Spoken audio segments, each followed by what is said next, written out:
Hi, I'm Michelle Bega with a look at what's happening in Latin America now. But first, our news trivia. Which Latin American country recently had an albino puma cub born in one of its zoos? We'll have the answer later. Latin America is currently experiencing the devastating effects of climate change. The region faces serious challenges, from forest fires in Brazil and Bolivia to droughts in Mexico and Ecuador. The United Nations warns that this is the new normal, as countries are far behind on reaching their climate goals. The aim is to limit the global temperature increase to 1.5 degrees Celsius, as anything above this could have catastrophic consequences. Brazil's Pantanal wetlands are being severely threatened due to wildfires. The flames have already consumed 32% of the Encontros das Aguas State Park. Meanwhile, Mexico City has imposed strict water restrictions for the next several months due to reservoirs drying up from the drought. Peruvian officials have apprehended 4 high-ranking members of the Shining Path guerrilla group. Among them is the son of its leader, Victor Quispe Palomino, also known as Camarada José. The operation was conducted by intelligence officials in the Ayacucho region. This is an area known for its coca cultivation. Quispe Palomino has been leading what remains of the forces of the extreme leftist group following its military defeat in the 1990s. Let's go to Argentina, where my colleague Joel Richards is covering the presidential elections. Michelle, the long drawn-out presidential election campaign in Argentina is in the final straight. This coming Sunday, voters decide between Economy Minister Sergio Massa and the far-right libertarian Javier Milei.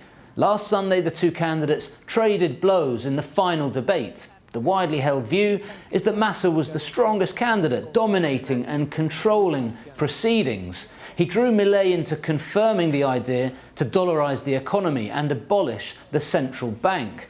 And when it came to foreign policy, Milei also confirmed a position that could put at risk trade with China and Brazil, this country's 2 largest trade partners, and that sustain around 2 million jobs. But surprisingly, Milei missed the opportunity to focus on the economy, this at a time of the country's worst crisis in decades. The latest inflation figures were released this week. The good news is that monthly inflation is down. The bad news, monthly inflation is only down to 8%, meaning that annual inflation is now running at over 140%. So this weekend, Argentines decide between the outsider, the firebrand Javier Milei, who says the country needs to do away with the ruling political class, or they go with the career politician Sergio Massa, who says only he can unite the country with a broad national consensus. Panama is currently witnessing ongoing protests against mining. On Monday, the demonstrators temporarily lifted the roadblocks they'd created for 12 hours. It was a gesture of goodwill to those affected by the protests, which have lasted several weeks. The protesters are demanding the government cancel a contract for an open-pit copper mine in a biodiversity-rich jungle. The demonstrations have caused extreme public frustration and even led to violence.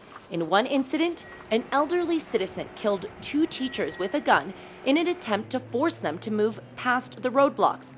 This week, the families and friends of the shooting victims bid them goodbye. Let's take a look at this farm located in Costa Rica. It's actually a fly farm that breeds black soldier flies in cages. They feed on organic waste. The larvae of these flies are being used to provide a healthier protein source for animals like fish, instead of the commonly used vegetable soy. The company claims that the larvae, in the form of dried powder or insect oil, can be fed to the animals. They are already exporting the products to North America. Now let's check out what stories we're following for next week.